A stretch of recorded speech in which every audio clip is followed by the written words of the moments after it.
from the Holy Gospel according to John. Jesus said to the disciples, "If you love me and obey the command I give you, I will ask the one who sent me to give you another Paraclete, another helper to be with you always. The Spirit of truth, whom the world cannot accept, since the world neither sees nor recognizes the Spirit.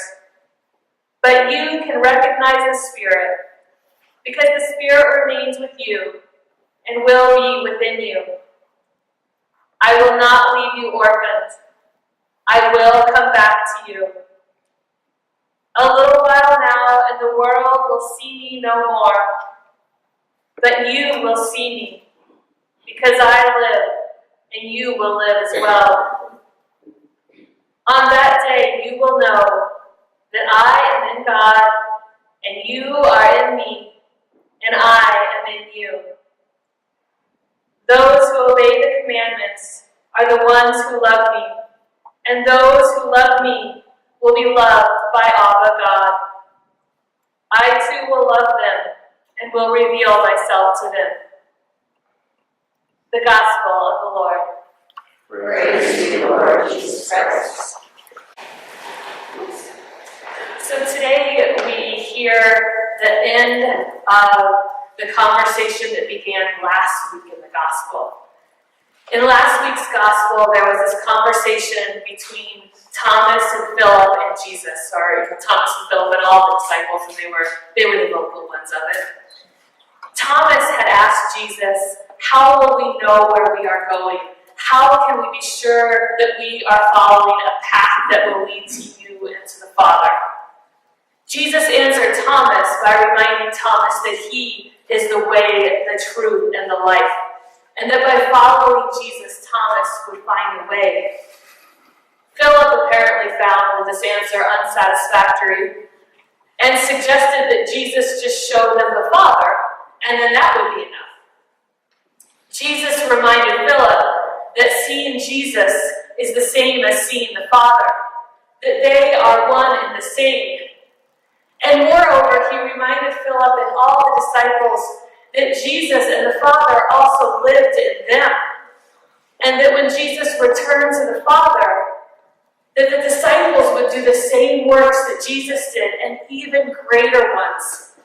Because within us, within the disciples, God remains. And so it's after that conversation that we heard last week that our gospel today begins. It's all in the same chapter. Jesus tells Thomas, Philip, and all those gathered that Jesus will send another to the disciples, that he will send the Spirit, a helper, who will be with the disciples always. This Spirit will be the foundation of trust, of trustworthiness, the place where the disciples and all of us can find strength. So through the Spirit, the disciples then and us today are promised that we will never be orphaned. We will never be abandoned. We will never be left alone. Because the Spirit dwells in us. And that Spirit is one with God the Creator, one with Jesus. We may not see Jesus as he lived 2,000 years ago, as he walked this earth, and we most likely will never see a lighted path telling us, "Go this way." But we don't need either of those, despite how much we sometimes naturally yearn for them. Because our gospel tells us this today: you will see me, because I live in you and you live in me. You will know that I am God, and you are in me, and I am in you. There's no separation. We are never abandoned. Last week, Marty talked about Philip and Thomas, both of them filled with all these questions, and I assume some anxiety as well. Thomas questioning if God really is here, and if he is here, where? And Philip needing more, wanting more. He believed, but he was afraid that he was going to come up short. He just wanted one more little proof. Show us the Father, and then we can believe. These men are just like us, filled with questions, filled with anxiety at times. I am sure every one of us, in one way or another, has asked those same questions. Show me the way, God. How do I know if this is the way? How do I know if you are really real? Please give me some proof that you are here, that you are trustworthy. Last week, Marty invited us to begin compiling what we believe about God. If we had a notebook, or even if we do it on our phone, to start off the sentence, I believe, ... and start listing what we believe about God, what we can rely on. And these I believe statements, he challenged us that they not necessarily be the things that maybe we were taught in CCD or in school and in the Apostles' Creed, which are fine and good. We can learn wonderful things in there. But that they go beyond those logical statements that we know in our mind. That they be the things that we experience in our lives. What do we see in our daily lives that tells us about who God is? I was very lucky, I think, over the last couple weeks. I think Kathy Matthews asked me to be her Facebook friend, and you should find her and ask her. And over the last week, she showed up on my feed, and I wasn't at Mass last week, so I didn't know that Marty had issued this challenge. But Kathy was posting these beautiful images of her family and the things she believes about God. And what was so beautiful about them was because they were deeply immersed in her life. They were about her father and her mother and her children and her daughter-in-law and beautiful mountains in Colorado, all lifting up what she believes in God. They were truly inspiring, and I love getting to see them every morning. And I know all of us, if we take the time, can think of those places that we have come to know God in our lives, whether it's in our families, whether it's in the gorgeous green that is growing all around us today. So many ways that God reveals God's presence to us. Marty said last week, I think, that he was going to wait 30 days and maybe see what we compiled, and I still totally think we should do that. But it was such a good idea, and I know that imitation is the best form of flattery, right? So what I want to ask us is today as well to think about that, to think about our lives, maybe what's happened today, what's happened in the last week, or some enduring truths that we hold on to, that when we think, I believe, this is how we would complete that sentence, I believe, ... about God. I challenged myself to do this while I was sitting at work in the hospital yesterday, thinking about the 9 months of working at a hospital, of confronting death in ways that I never have before, and confronting tragedy that I'd never seen before. And I thought, what do I believe about God because of this experience? And these were the 3 things that first came to mind for me. That light breaks through the darkness, that God made us good, and that God is always with us. I'd like to invite us to take a minute, actually 2 minutes, and to be a little risky. I'm going to sit down for just 2 minutes, and I want to invite us as a community to lift up 1 or 2 words or maybe a short phrase of what we first think of when we say, I believe God is ...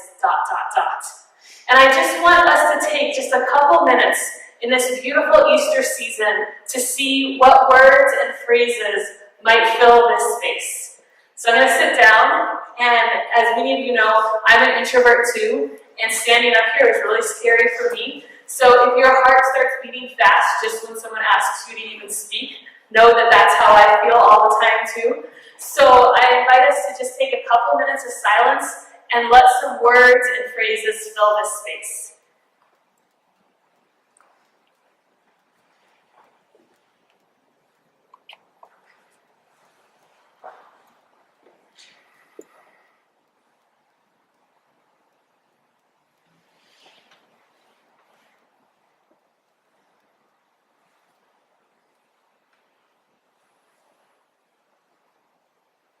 Okay, I need the extra verse to start us off. I believe that God is a smile. God is unconditional love. God never lets me down. God opens the eyes of our heart. God is always good. God is the uniqueness in each of us.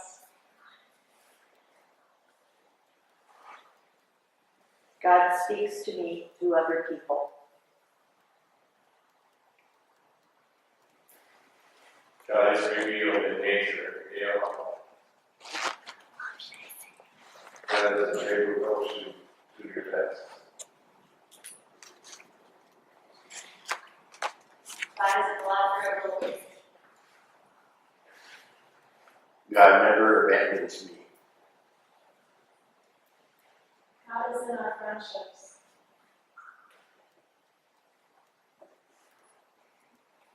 God is the energy that makes me smile. God is peace on our hearts when we experience tragedy. God is hope. God is not a micromanager. God is in the meals and time we spend together with me. God is a hero.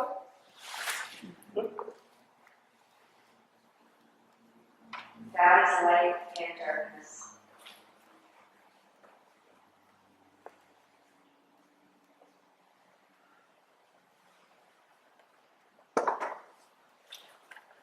God is in my grandchildren's laughter.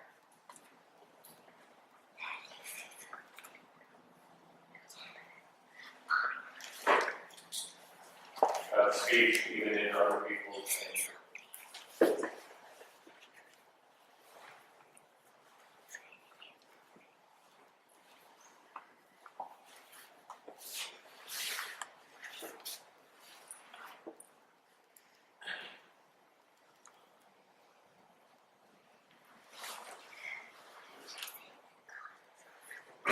God is skin, God is cornea, and God is muscle.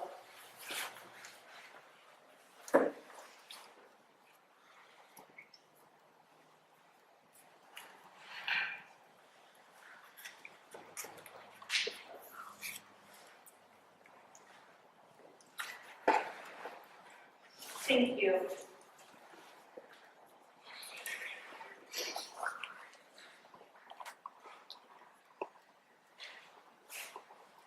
In this life, it's so busy. It's filled with so many questions, struggles, anxiety, doubt, mystery. As we lift up all those words, as we hold them deep in our hearts, we can trust in them. We can rely on them.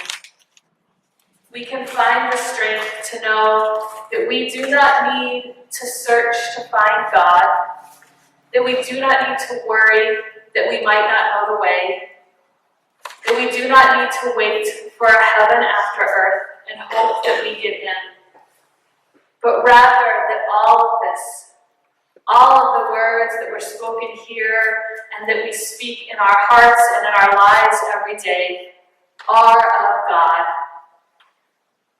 Of God within us, God revealed to us. We can trust that we know the way because we have already seen the way. Because God intimately and deeply dwells within us, breathes in us, lives in us, thrives within our own bodies. Jesus promised us that He would never abandon us. He would never leave us orphan. And that He would do this by dwelling within us so intimately that through the Spirit, the Father, and the Son, we are one within them. And so I want to invite us to do one more thing. In a second, I'm going to invite us to just place our hand on our hearts and reflect on all those words that we lifted up again. I'm going to repeat the words as best as I'm able. And as you hear these words, as you listen to them, I invite you to hold on to the words that Jesus gave us today. Jesus said, "You will know that I am in God, and you are in me, and I am in you." It's so normal that we are filled with questions and doubts and anxiety, just like Thomas and Philip. It's normal and it's okay. It's okay that some days we want a flashing light to tell us which way to go, or that we want a glimpse of the risen Christ in physical form of those pictures we've seen from 2,000 years ago, or imagined, they're not real pictures. Or just to have a chance to touch the hand of God. It's normal, because at times, especially when life is confusing or difficult or painful, we seek answers. We seek the concrete. We seek something that we can grasp our hands around and hold securely.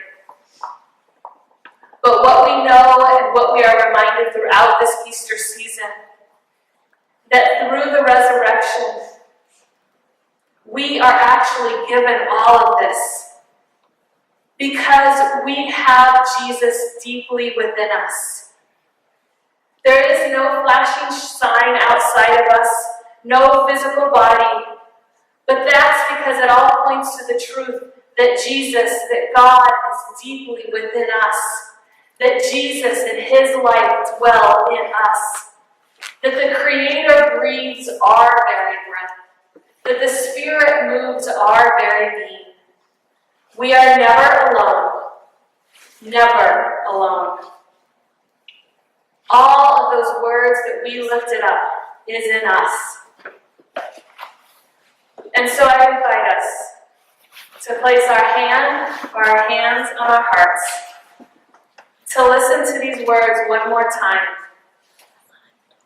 to breathe out the questions and anxiety, just like Thomas and Philip, and for a moment to know with all surety that God is not only in this space, but that God is dwelling forever within us. God is a smile. God is unconditional love. God never lets me down. God opens the eyes of the heart. God is good. God is in our uniqueness. God speaks through other people. God is revealed in nature. God is the neighbor who helps us.